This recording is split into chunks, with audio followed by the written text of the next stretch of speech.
Assalamualaikum warahmatullahi wabarakatuh. Aduh, bangsaku, negeriku, rakyatku, Indonesiaku tercintaku. Seperti biasanya, dengan sedikit keluhan yang positif untuk negeri ini. Saya dalam video kali ini akan menceritakan sebuah cerita yang mungkin tidak indah pada kali ini, yaitu sebuah tragedi yang telah terjadi di Masjid Raya Sibolga, tepatnya pada tanggal 1 November yang baru saja berlalu beberapa hari yang lalu. Sebuah kejadian yang sangat mengenaskan, yaitu di mana seorang musafir, seorang anak yatim piatu yang datang jauh dari kampungnya untuk merantau segera untuk mencari penghidupan, dan dia kehabisan biaya, dan memang orang miskin anak untuk merantau, dan dia tidurlah di Masjid Raya Sibolga. Akan tetapi musibah terjadi yang sangat tidak diduga. Para pengurus masjid, para orang-orang yang berada di masjid itu menganiaya dia, tidak boleh tidur di masjid, sehingga menggebukinya, memukulinya, menendanginya, bahkan hingga sampai meregang nyawa. Dan kejadian itu terekam indah dalam sebuah CCTV atau beberapa CCTV yang justru disediakan oleh masjid itu sendiri.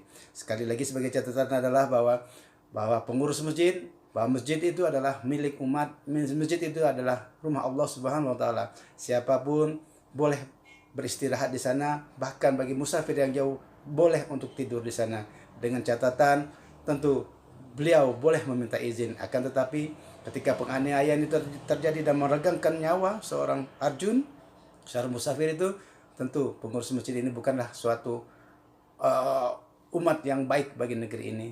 Meskipun ini adalah kasuistik, tidak semua masjid seperti ini. Akan tetapi buatlah peraturan yang jelas bahwa masjid itu seharusnya tetap menyediakan sebuah ruang khusus untuk tidur para musafir, dan diberikanlah sebuah kelonggaran bahwa kita sesama umat manusia, khususnya sesama umat Islam, berikanlah kesempatan bahwa kita sesama manusia, masjid itu adalah milik Allah Subhanahu wa taala, rumah Allah Subhanahu wa taala, semua bisa tidur di sana.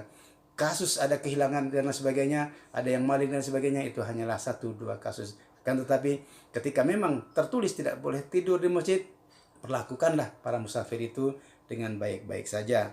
Jangan seperti kejadian di Masjid Raya Sibolga ini, si Arjun meregang nyawa, ditendangi, dipukuli hingga tewas di tempat. Nauzubillah, semua nauzubillah. Semoga Allah Subhanahu wa taala memberikan tempat yang layak bagi Arjun, dan sebagai para pelakunya segera ditindak secara hukum, biar lebih tepat bahwa masjid itu adalah rumah Allah Subhanahu wa taala.